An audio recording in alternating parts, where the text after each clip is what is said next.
Good Morning Night Vale is brought to you by The Disappearances of Lydia Fontaine, a new independently produced and crowdfunded 10-episode original audio drama. Set in a deceptively familiar world of electronic surveillance and machine-mediated communication, The Disappearances of Lydia Fontaine follows Lydia Ryan and her friends, lovelorn Ethan and wannabe internet sensation Dee, as they struggle to unravel the mystery of her mother's disappearance. Escape the sinister Fontaine family, and survive the feud over her grandfather's supernatural legacy. It weaves bitter family drama and high-stakes intrigue with fantasy and cyberpunk elements to create a surreal mystery about secrets and grudges, old books, big data, and the promise of infinite knowledge. And do not forget the talking birds. It's a full-cast production with original music and a bespoke soundscape presented through a series of found-footage-style surveillance recordings. And it's important to note, this show was made entirely without generative AI. Even the computers are voiced by human actors. Episodes are free, and you can start listening right now with the Season 1 finale due to come out on August 16th. For more information, go to lydiadisappears.com. and find The Disappearances of Lydia Fontaine wherever you get your podcasts and start listening from the beginning. Insurance isn't one size fits all, and shopping for it shouldn't feel like squeezing into something that just doesn't fit. That's why drivers have enjoyed Progressive's Name Your Price tool for years. With the Name Your Price tool, you tell them what you want to pay, and they show you options that fit your budget. Enough hunting for discounts, trying to calculate rates, and tinkering with coverages. Maybe you're picking out your very first policy, or maybe you're just looking for something that works better for you and your family. Either way, they make it simple to see your options. No guesswork, no surprises. Ready to see how easy and fun shopping for car insurance can be? Visit Progressive.com and give the Name Your Price tool a try. Take the stress out of shopping and find coverage that fits your life, on your terms. Progressive Casualty Insurance Company and Affiliates. Price and coverage match limited by state law. In 1994, Lawrence Henwick lived an easily unnoticed life. I'm Phoebe Judge. This is Good Morning Night Vale.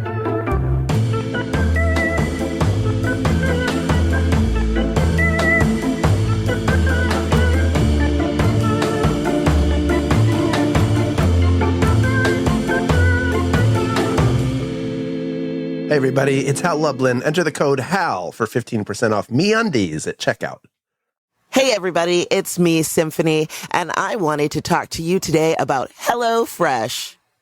Hi, it's me, Meg, and I'm not going to name names, but I have been less than fresh from using a product that I said worked. What? And what are we doing? Listen, I love us. If you want to sponsor my podcast, go ahead and do it. I will say whatever you want me to say. Say what you... And as a listener, you can take me either at my word or not. So take me, baby. Is this something you're currently struggling with? Freshness? What, a lack of... No. A lack of freshness? Yeah.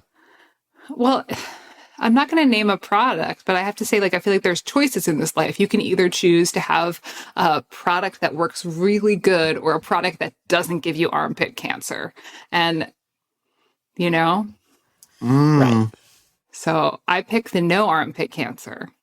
Yeah. So I'm going to have to find another way to die because that's not going to be armpit cancer. And sometimes, those options just don't leave you smelling the freshest. Like you start out fresh, like it smells good initially, but it doesn't stop the funk, and you can't, as I say, fake the funk. And listen, and it's not egregious, I'm regularly showering and using soaps and stuff, but soaps, it's not great. Tinctures. Right? It's not like a secret platinum where you don't sweat and you smell like the deodorant aisle in the CVS. Yeah.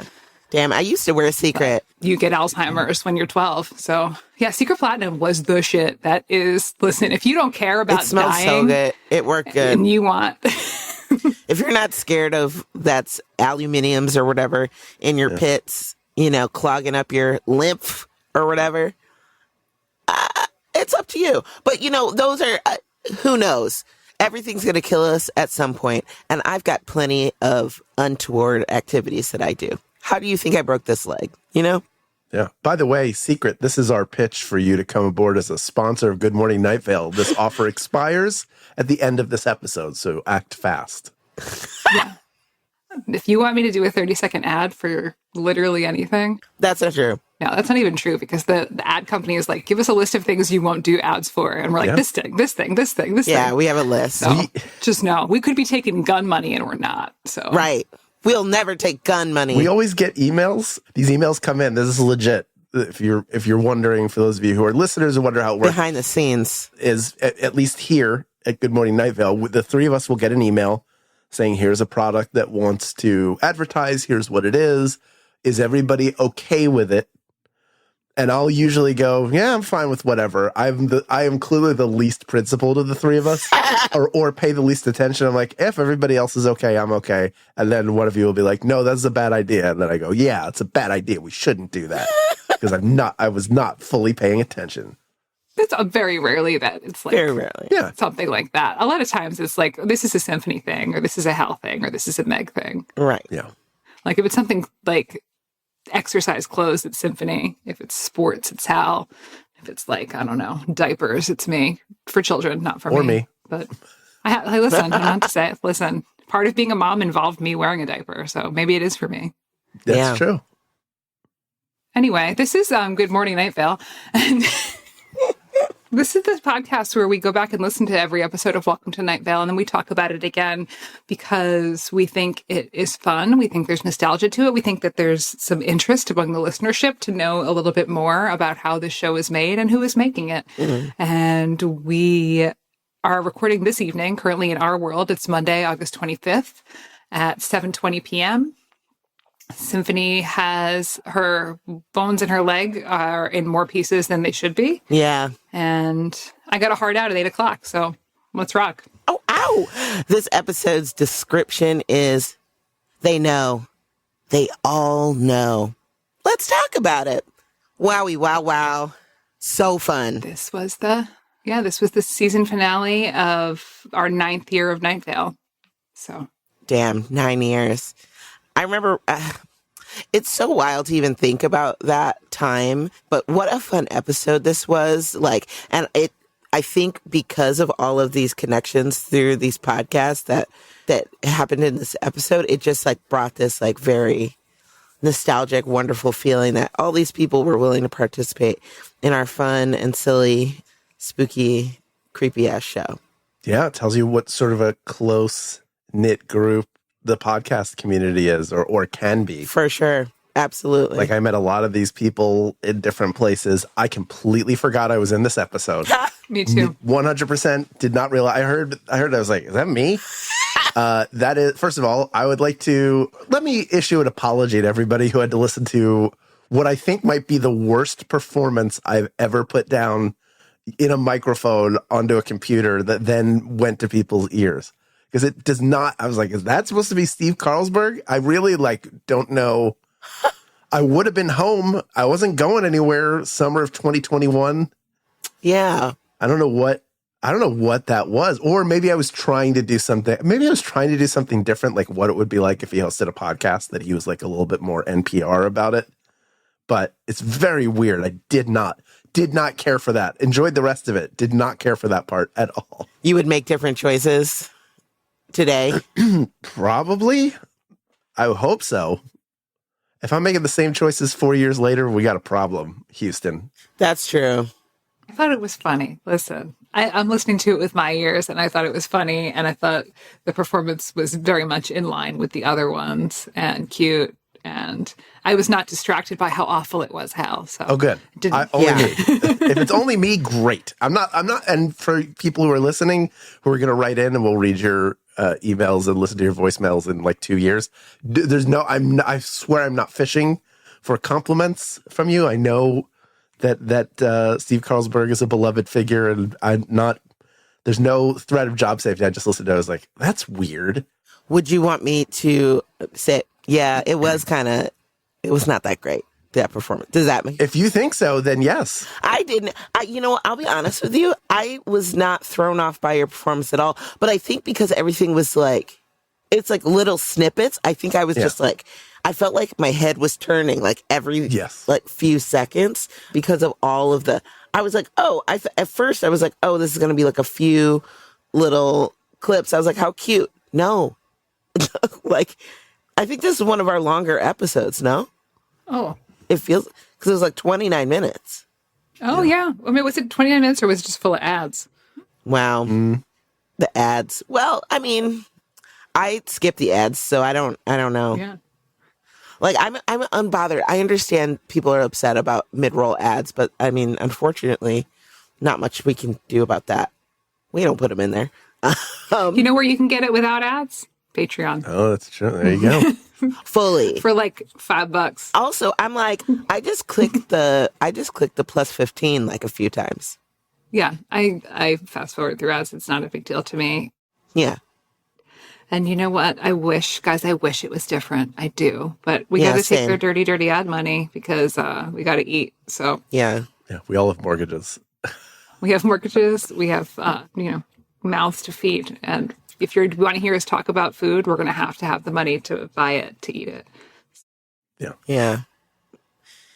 It's hard out here for a pimp, you guys. We went so long without taking ad money because Night Vale started in 2012. We did not run an ad on the show until 2018. So we went we went way longer than a lot of people could go. We were just making money off of t-shirts, and then everyone had a t-shirt.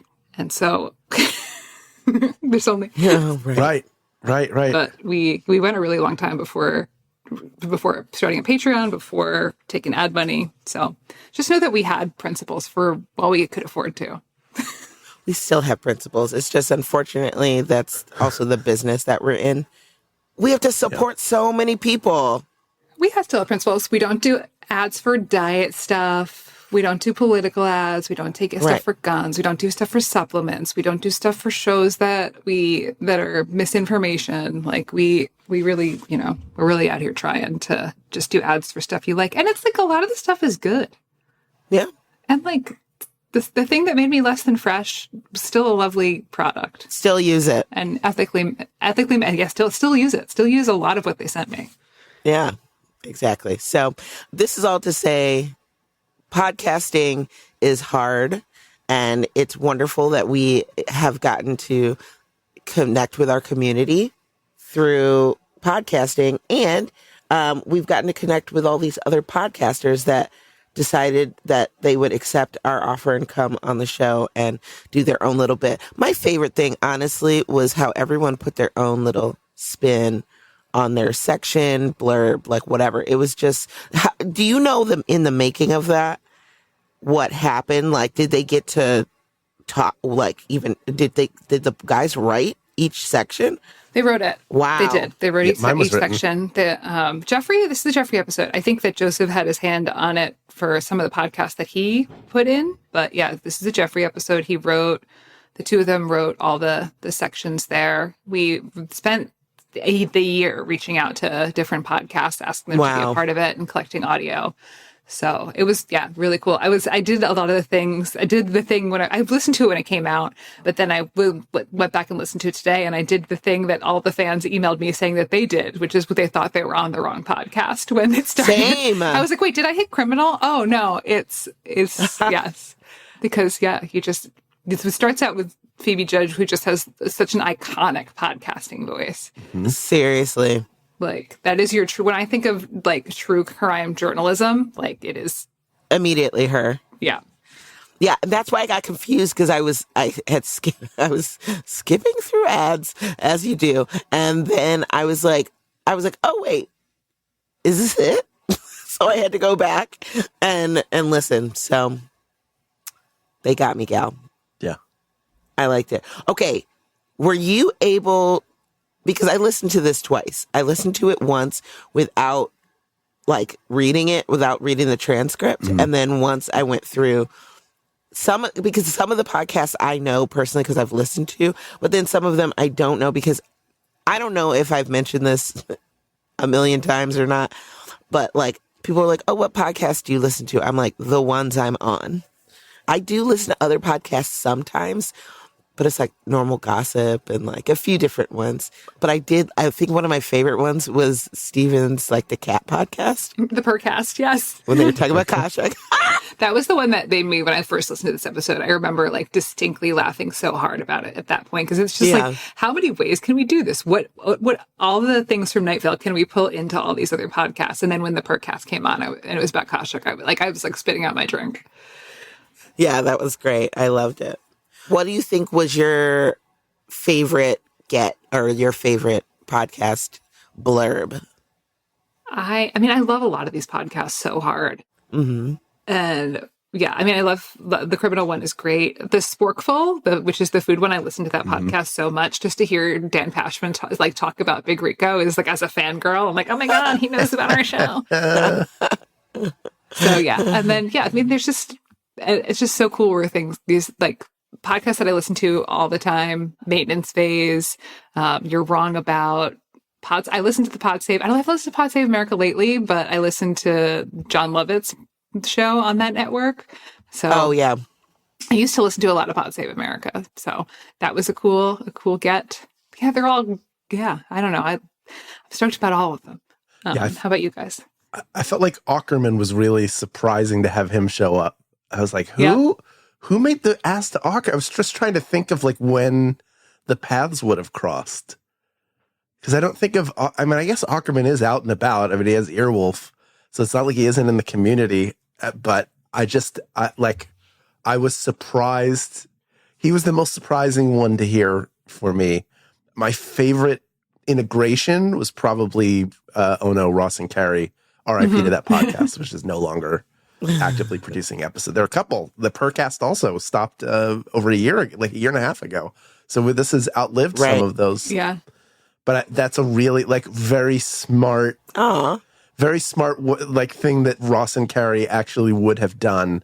And they played it really, really well. Like they probably had the most challenging acting wise because they were dealing with the smiling God and they couldn't stop laughing and they were like talking through smiles. Yeah. So I was really impressed. And neither of them are actors. So good. But they're obviously very good behind the mic and that podcast is a great podcast and it's a really smart way to use it. Also, this episode is proof that Griffin is the hardest McElroy to book, which I know personally from trying to get him on We Got This when we did a month of McElroy's.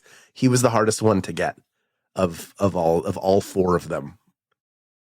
I don't know if things have changed for him, but he used to have a day job. I don't know if he still has a day job, but he did for a bit. He does. He didn't when we reached Were you trying out. to book him? Okay. But he's also busy. He's married, is a father. Right. They're all fathers. always doing stuff. They're all married. This is true. Just, I probably know him the least. Well, he's the funniest one, which is why that's hard. Yeah. I know him the least as well. I've spent more time with Justin and Travis I'm close with. Yeah. And their dad. I joke that he's the funniest because they're all very, very funny brothers. You joke that Griffin is the funniest? Or yes. It's a joke. But Yes. Griffin is really funny. He is. They're incredible chemistry. I think they're all very lovely. Every time I've spent time with those guys, it's always a really, really, really fun time. Yeah. I feel like I've spent more time with Travis because we've spent time at Dragon Con and things like that and other events and PodCon when we were doing stuff in Seattle. That was a blast. But it's always so nice to be able to connect with other people. And I have to shout out my Chicago brethren, the guys from Hello from the Magic Tavern. Yeah. Matt and Adel and them.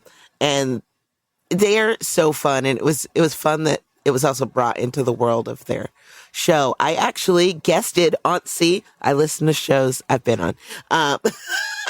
So invite me on your podcast is what I'm saying. They did a live show at Talia Hall here in Chicago and invited me to come down and do the show. It was really fun. I had a blast with those guys. Yeah. I'm sure that was very, very good. I should go see if I can find that recording and listen to it because I would enjoy that. Yeah. Yeah, I think I played some sort of demented fairy. It was great. Great time. Yep. Yeah. So this was they spent a year I think this was Jeffrey's idea. They spent a year putting asks out, and some of them are just cold asks, like people we don't know at all. I mean, a lot of people we have networked with or worked with before, people who came to PodCon 1, people who came to PodCon 2, people, you know, who we'd done panels with. There's like that world of it, but also there's just people who we were just like, hey. And then there are people who we went and said hey to, and then they just didn't get back to us. There's also people who declined. Right.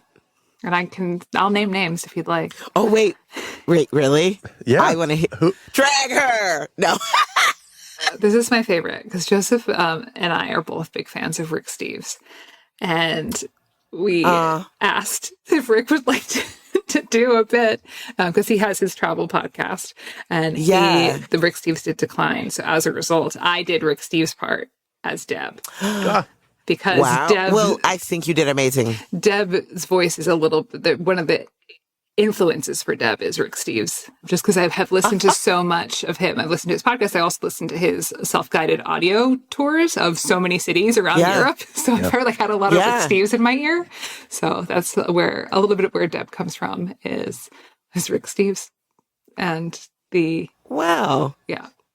So I just... I did the Rick Steves part as Deb. So suck on that, Rick. The greatest part, I think, about a lot of this is, all you can do is ask, because the worst thing someone could say is no, right? Like no, or they'll want something or whatever, and you're like, okay, hopefully we can get what you need for that, or maybe you think it's fun and you want to do it. You know, my mom always told me that. She was like, "What's the worst thing that could happen if you don't ask for it? It's definitely not going to happen, right?" So same thing with that. Well, why assume it's a no if it could be a yes? Right, exactly. And this is not a heavy lift, too. This is like, you're a podcaster, so presumably you have a way to record yourself. We're going to give you a script. All you have to do is just read it. And if you don't want, and if you're not cool with what the text says, just let us know. You don't want to do it, don't do it. Like, this is not a heavy lift here. You don't have to promote shit. We're not asking you for any airtime on your podcast. Like, yeah. Right. Rishi was really fun, too. Yeah. That one I was not expecting. I was like, Rishi? And Song Exploder is a great podcast. And the Netflix limited series he did was also... I love... Yeah. But he's just like a very smart, obviously a super smart dude, but like also... all of his podcasts, he creates podcasts that have really like specific but large audiences, which is really smart. And it's all stuff he's interested in. So he's not putting it on, but like West Wing Weekly with Josh and then Song Exploder, just like super, he's just such a smart and pleasant guy. But isn't that the best way that's the best thing to do for podcasts, is something that you could talk about forever, you know? I mean, we could talk about Night Vale forever. Yeah. We could talk about lots of things. We talk about food forever. So it's one of those things that it's like, it's better. That's your level of expertise. That's what you should be putting out there, because there are other people that are interested in that thing. You just have to, find your audience. Yeah. Yeah. Never make a podcast for somebody else. You always want to have an audience in mind, but never make something that you yourself wouldn't want to listen to. Yeah. Also, Rishi has that great show with Samin Nosrat, Home Cooking, which, I love that. I listen to Song Exploder. I love it. But I also, they've released like such a handful of episodes. Whenever they release an episode, I really, really love it. They're coming back because Samin has a new book out. So, so I'm excited. Guys, I love podcasts. It's such an interesting time right now because I don't know why, but in the past couple of months, there's been a lot of like best of lists circulating. There was the Time 100 one that Night Vale was on, which was really cool. There was another one that just went around from other podcasters, like putting that list together. And there's going to be podcasts in the Golden Globes. So that's like, this is sort of we're looking back at the past decade and a half of podcasting, and we were doing, this is interesting for us to be talking about that right now from this episode from 2021. But still, a lot of these podcasts that were on that Time 100 list were in this episode in 2021, June 15th.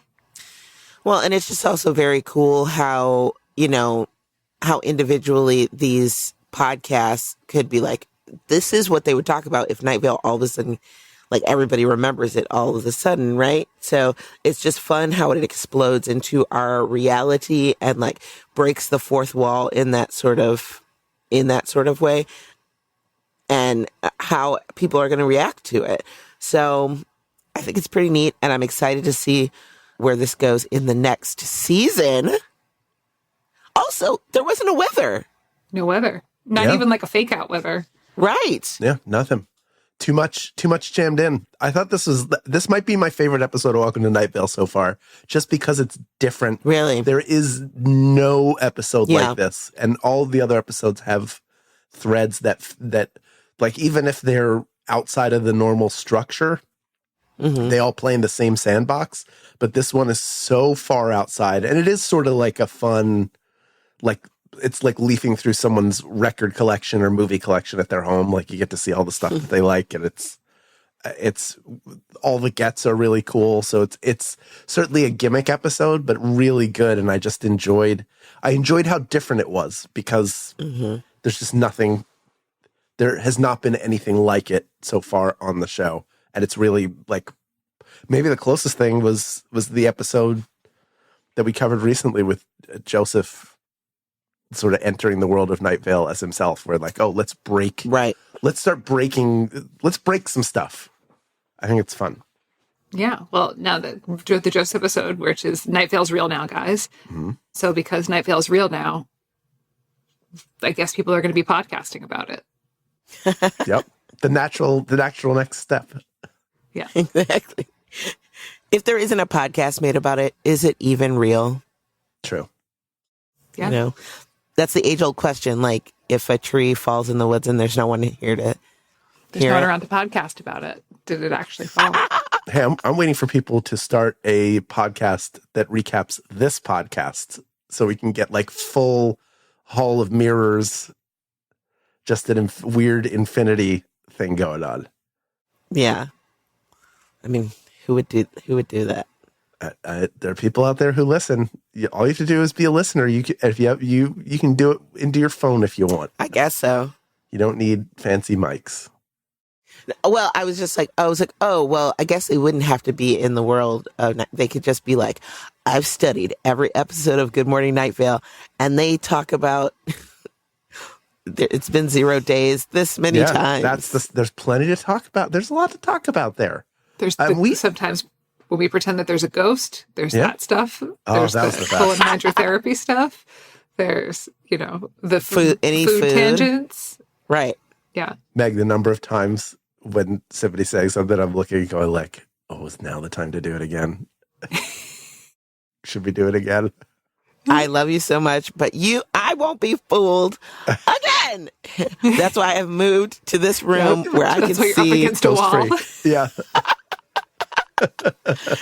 You won't get me, Hal Lublin. There's no cold kiss of the undead on the back of your neck. You're fine. No. You're a hateful and a hurtful man. It's well documented. I left all the clues in this podcast. We're going to dig into the calzone, but first, listen to. Lately, I've been all over the place. Between touring, dog sitting, and traveling, my routine has become non-existent. Now that my travel schedule has slowed down, I need to get back to eating real food and not just grabbing what I can when I can. And Factor is making that easier for me. Factor meals are ready in 2 minutes and require little to no prep and no cleanup. So even on the days when my schedule is completely out of whack, eating well is still achievable. Like today, I had 3 meetings and a client. By the time I was done, I was hungry and I just needed to eat. So I grabbed the Beurre Blanc filet mignon with Parmesan risotto, and it was delicious. I was amazed at how tender it was and how flavorful the risotto was, and saved me from having to pick something up quick. And in 2 minutes, I had something healthy, fresh, and delicious. So if you like fast, easy, and delicious meals, I think you would like Factor meals too. Let's eat real. Head to factormeals.com/GMNV50 and use code GMNV50OFF to get 50% off and one free breakfast item per box for 1 year, while supplies last until 10/31/2026. That's code GMNV50OFF at factormeals.com. GMNV50OFF at factormeals.com. See website for more details. This episode is brought to you by Accenture. When your advertising operations fall out of sync, everything else follows. Spotify and Accenture are working together to reinvent the rhythm of ad sales, using automation, analytics, and smarter workflows to simplify campaign delivery and access better data across the business. The result? Less time spent on operations, more time connecting brands with the moments and fandoms that matter most. Learn more at accenture.com/Spotify. Yes. We're the FanZone, guys. You know, after a good mid-roll, what I like to do is eat a calzone, an entire calzone in my car. Yeah. Wait, you guys, I literally just had a calzone the other day. Tell us about it. Yeah. Okay, what was wait. in it?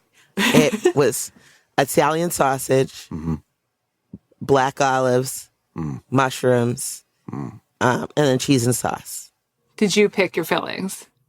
Yes. That is an elite calzone order. Oh, wait, it also had roni in there. There was roni in there, Yeah. too. Roan, yeah. Sausage and roni. Yeah, sausage and roni. It was a double. I was feeling double meat. The black olives. It's So good. Yeah, it's an elite choice. It was so good. It was delicious, and I ate more than I usually did because I was extra hungry, and I didn't get anything else. It was very good. Nice. You need Their that sauce. cheese to help rebuild your bones. Yeah, the calcium. I need the calcium. Exactly. That's what I told them on the phone. Calzone. Calcium calzone. That's what's in your zone. All right. Let's find out what's on our zone. All right. We hear from Robert. Robert says, "Hello, Hal, Symphony, and Meg. I hope this email finds you well and reaches you before episode 190. Listeners, I remember this episode when it came out, and I loved it due to its meta nature and its tongue-in-cheek nature of it. One of the podcasts featured in it was Bim Bam, and it made me think of another of the McElroy shows, The Adventure Zone, originally based on the traditional Dungeons & Dragons game. That then led me to think of what kind of stats Deb, the sentient patch of haze, Tamika Flynn, and Steve Carlsberg would have in a D&D game. Here is what I came up with. I'm going to read mine, and then you guys can each read yours, okay? Deb, sharp with words and can easily maneuver as they are smoke. Charisma, +2. Strength, 0. Dexterity, +2. Constitution, +1. Intelligence, +3. Wisdom, +1. Wow. It's very, very kind. Nice. Okay, Tamika. Cunning and quick on her feet. Intelligence for strategy and able to rally. Charisma, +2. Strength, +1. Only +1? Anyway. Dexterity, +2. Constitution, 0. Intelligence, +2. Wisdom, 0. I think those intelligence and strength scores should be higher. Well, they're I have modifiers. to say. So you could Okay. roll an 18 and have a very high intelligence. You wouldn't be able to add to it if you were playing with Tamika. These are being imagined as character classes or as races in traditional D&D, where if you pick them, you get certain boosts or minuses to your abilities. Okay. I'm just saying, there should be should at be least more. a +3 for Tamika. Yeah, feels like it should be. Yeah, feels like the modifiers. Already, this is incorrect, but I'll read mine anyway. Here we go. Steve, a lover, not a fighter, but is passionate and can see what others ignore, and is the stepfather Janice needed. Charisma +1, strength -0. Strength -1, dexterity 0, constitution -1, intelligence +3, wisdom +3. I don't know about that charisma. I feel like the charisma might be a little bit lower. You might get a minus if you're Steve. We're just going off of like Cecil's opinion of him, but I feel like he still grates on most people. My wife and I are fans, and we cannot wait to see you in Columbus, Ohio later this month. Since this could obviously be read after your visit here, I'm going to preemptively say that the show was amazing, especially Symphony in her insert glittery outfit and cat here's ear clothing. Thank you for everything you do, and stay weird, Robert. Robert, thank you so much for writing in. Thank you for coming to see the show in Columbus. We really love that, and we love you. And thank you for imagining our characters in a D&D game while I disagree with you, I appreciate the effort. Yeah, and for being a patron. Yes, absolutely. So important. So important. Thank Good you. stuff. Guys, be a patron, and then I'll smell better. I won't have to use the bad. The bad. I won't have to use the ad product that I'm not going to talk about that they sent me. I will be able to go out and buy my own. And while you think about what you did to make her do that, Emma E. writes, "Good morning, Hal Symphony and Meg. I've been thinking about episode 188, listener questions. How does it feel to become canonical characters in the podcast now that Joseph has been trapped in Night Vale?" I guess that's kind of weird. Yeah. I don't know what I don't know. Good. Thumbs up. I hadn't considered that at all. I mean, and Night Vale would be a better place to be than here, I think. Yeah, that feels great. There's much better community there. Yeah, you know? absolutely. Everyone's got each other's backs at Night Vale. Yeah, there you go. I'd finally get some respect. Finally. I've also been thinking about the version of A Path Diverged that Cecil read on the show in an earlier episode. And I have a theory. When someone in our world goes to Night Vale, they split themselves good by a process they barely understood, and a version of them stays in our world. I think this helps explain the double problem. Like intern Kareem in the episode Michigan, calling home to find a version of himself there who never went to Night Vale. They're both Kareem, and there never was a difference. Also, I believe that a version of Joseph stayed here in our world and never went to Night Vale, while simultaneously a version of Joseph got trapped in Night Vale. If he gets back to our world, he will find a double of himself here. Oh, dang. Right? Meg, that actually is crazy. Meg. Yeah. It is crazy. Your husband. Sliding doors. Cool. Phase 2. Listening to the episode Listeners was also such a trip. I thought I had put on the wrong podcast at first. There it is. It's really interesting to sort of see an episode where Night Vale becomes an overnight sensation and the weirdness of Night Vale getting echoed by all of these other weird Gothic towns as well. However, if my theory is correct, then Night Vale didn't actually suddenly exist in our world. It simply expanded its own borders. All of these podcasts and towns are now also a part of Night Vale. And simultaneously, there is a version in the real world that is not part of it and never was. The issue is that these people and places and podcasts don't know that has happened. So when someone goes back to what they believe is their own world, they find that they are versions of themselves there and assume, like in the poem, that if I am real, then they are the mock.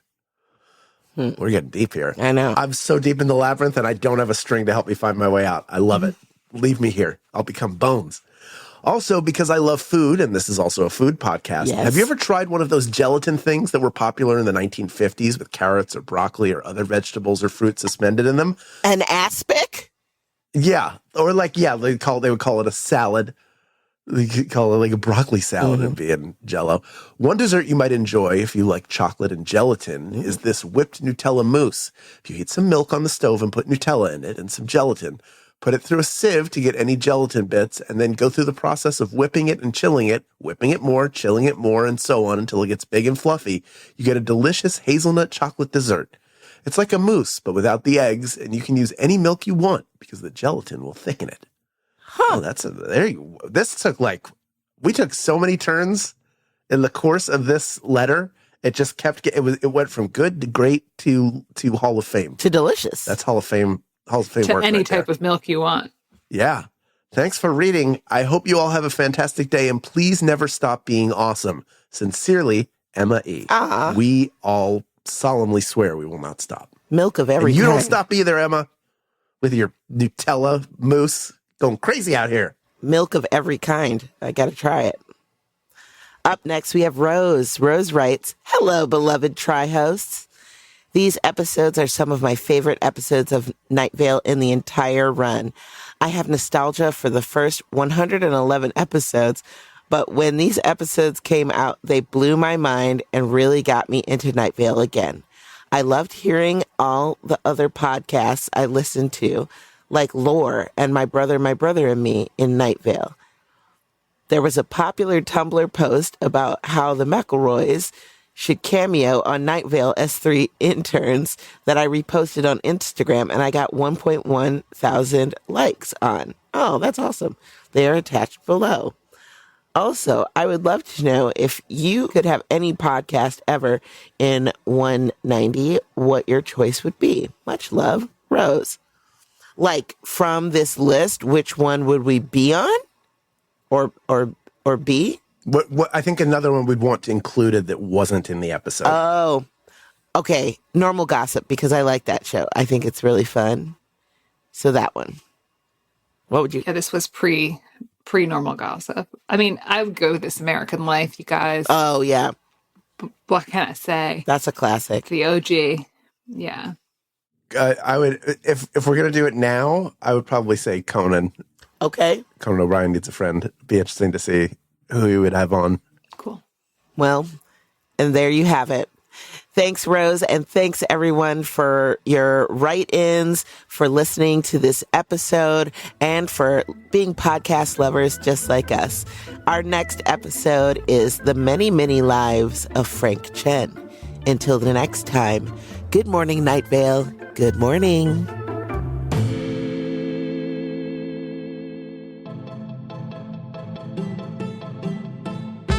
Good Morning Night Vale is a Night Vale Presents production. It's hosted by Symphony Sanders, Meg Bashwiner, and Hal Lublin.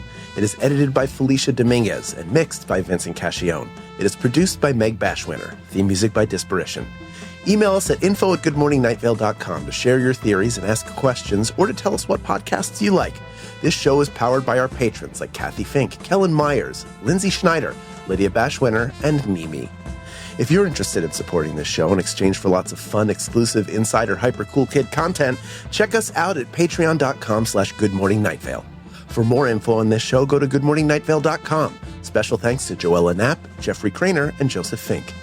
Calzone ingredient of the week is podcasts and 2 meats.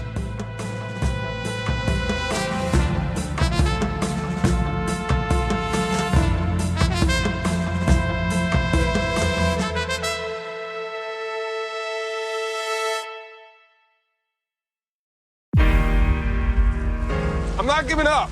I am selling the building. The final season of FX's The Bear.